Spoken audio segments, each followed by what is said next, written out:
और प्रसिद्ध प्रसिद्ध पापियों की पूरी पाप को एक जगह पर इकट्ठा करो।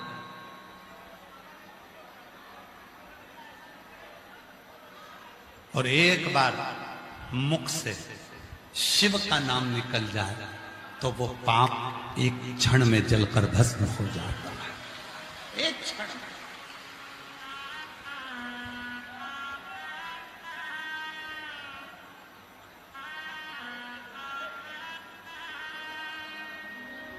दुनिया के सारे पापियों के पाप को अगर एकत्रित करा जाए और मुख से श्री शिवाय नमस्तुभ्यम कहा। हम क्यों कहते हैं आप लोगों को कि अपने अपने घर के दरवाजे पर श्री शिवाय नमस्तुभ्यम का एक स्टिकर चिपका दो, अपनी गाड़ी पर श्री शिवाय नमस्तुभ्यम लगा दो। श्री शिवाय नमस्तुभ्यम शिव महापुराण की विद्येश्वर संहिता में लिखा है।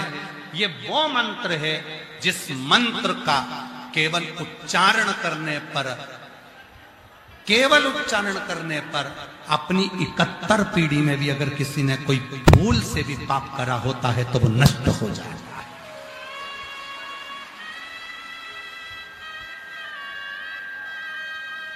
घर के दरवाजे पर श्री शिवाय नमस्तुभ्यम का एक स्टिकर लगा दो, श्री शिवाय नमस्तुभ्यम लिख दो।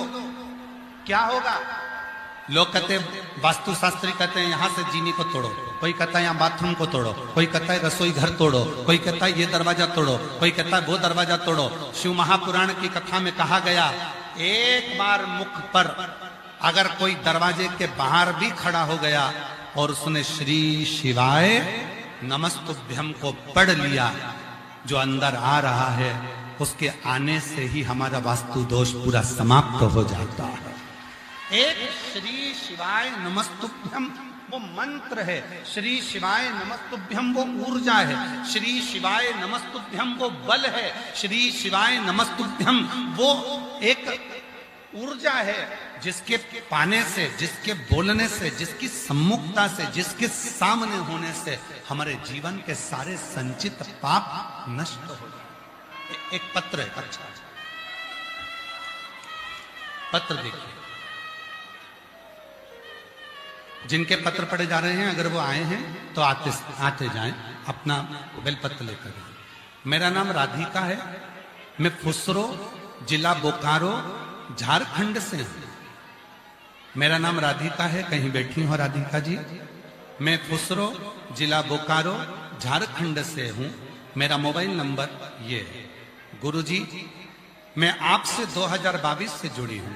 गुरुदेव, मेरी बेटी की किडनी 2022 में दोनों किडनी खराब हो गई थी, उसका प्रोटीन बनना बंद हो गया था और बहुत ज्यादा तकलीफ में आ गए थे। धीरे धीरे बेटी की हालत इतनी खराब हो गई कि मेरी बेटी का पूरा शरीर नीला पड़ गया था। उसे वेंटिलेटर पर डाल दिया गया। डॉक्टर ने भी जवाब दे दिया कि इसका शरीर बेकार हो चुका है, किडनियां काम नहीं कर रही है, थोड़े दिन ये चाहिए। इतनी हालत बेकार हो गई कि हम कह नहीं सकते। तब उसकी हालत देखने के लिए पड़ोस की एक दीदी यहां मिलने आई। उन्होंने कहा, टीवी पर गुरुजी की शिव महापुराण की कथा आती है, उसे देखिए, गुरुजी उपाय बताते हैं, बाबा पे भरोसा रखना। मैं आपकी कथा सुनने लगी और आपकी बातों पर भरोसा कर कर 1 लोटा जल बाबा को चढ़ाने लगी। बाबा को 1 लोटा जल चढ़ाया। रोज अस्पताल में बेटी को बाबा को चढ़ाया हुआ जल पिलाने लगी। वो तो वेंटिलेटर पर थी, उसकी सांस नहीं थी। डॉक्टर के हिसाब से वो थोड़े दिन की ही मेहमान थी, पर बाबा ने ऐसी कृपा कर दी, उसके मुख पर जैसे ही शिव जी के चढ़े हुए जल को लगाया, बाबा मेरी बेटी को होश आना प्रारंभ हुआ और धीरे धीरे उसको वेंटिलेटर से हटा दिया गया।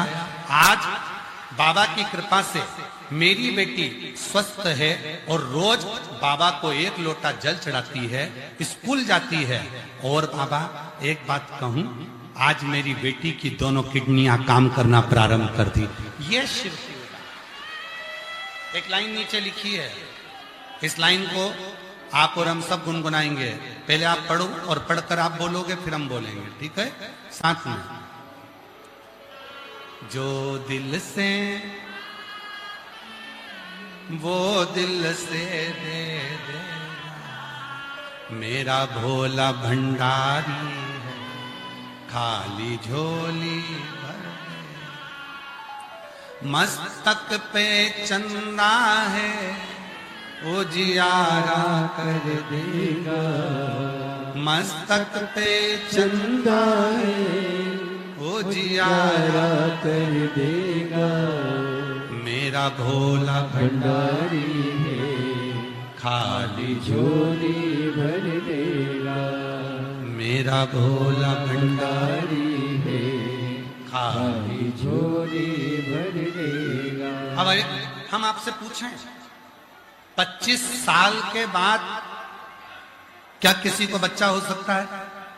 विचार करिएगा जरा। शादी के जिसके 25 साल हो गए तो उसकी उम्र भी तो हुई होगी 45-50 के करीब में।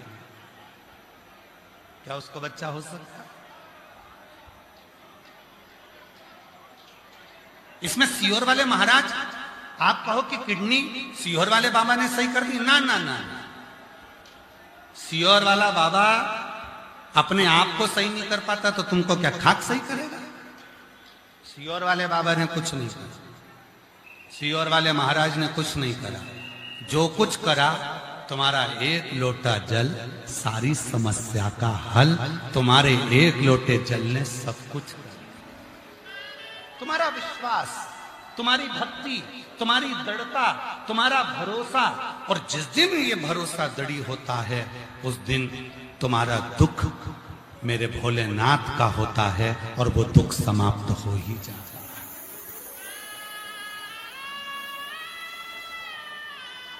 वो दुख तुम्हारा नहीं।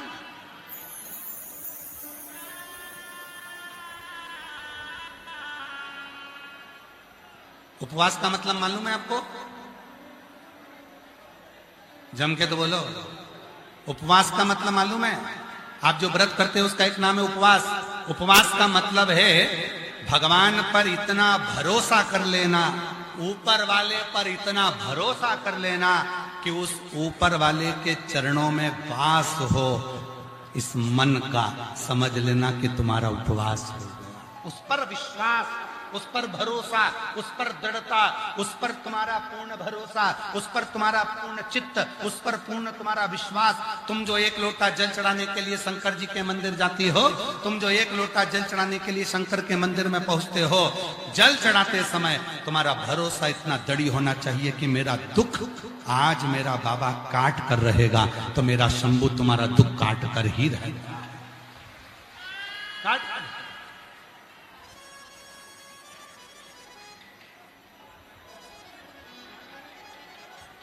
आपका दुख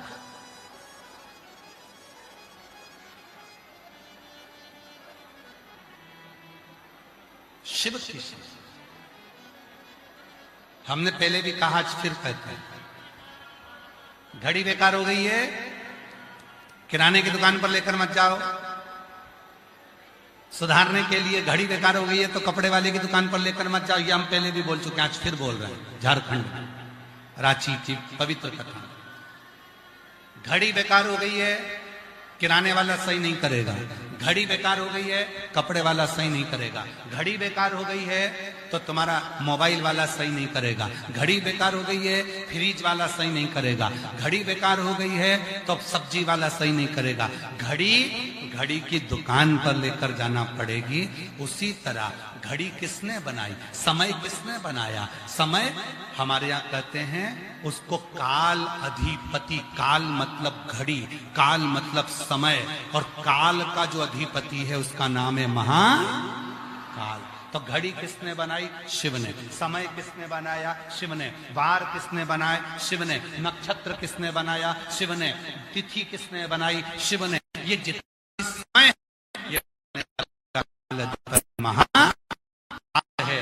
इसलिए घड़ी जब बेकार हो, समय जब बेकार चल रहा हो तो कहीं मत जाओ, एक लोटा जल लेकर मेरे शंकर के मंदिर जाना चालू कर दो। तुम्हारी घड़ी सुधरना प्रारंभ हो जाएगी, तुम्हारी घड़ी संवरना प्रारंभ हो जाएगी। एक लोटा जल श्री शिवाय वो घड़ी सुधरना प्रारंभ हो।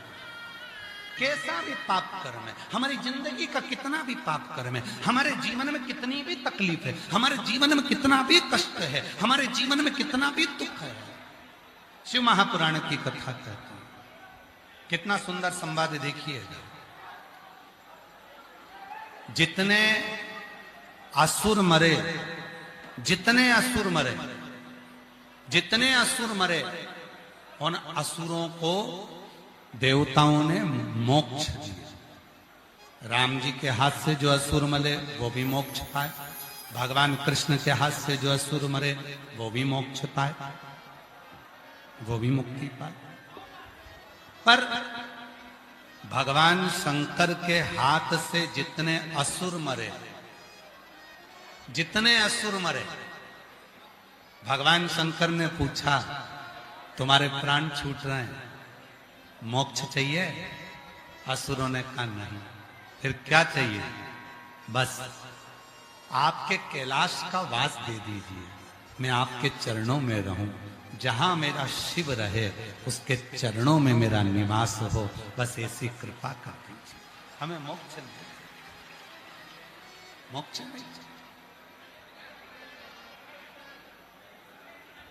इसको कहते हैं शुद्ध भाव, इसको कहते हैं शुद्धता का भाव, इसको कहते हैं शुद्ध भाव, शुद्ध भाव।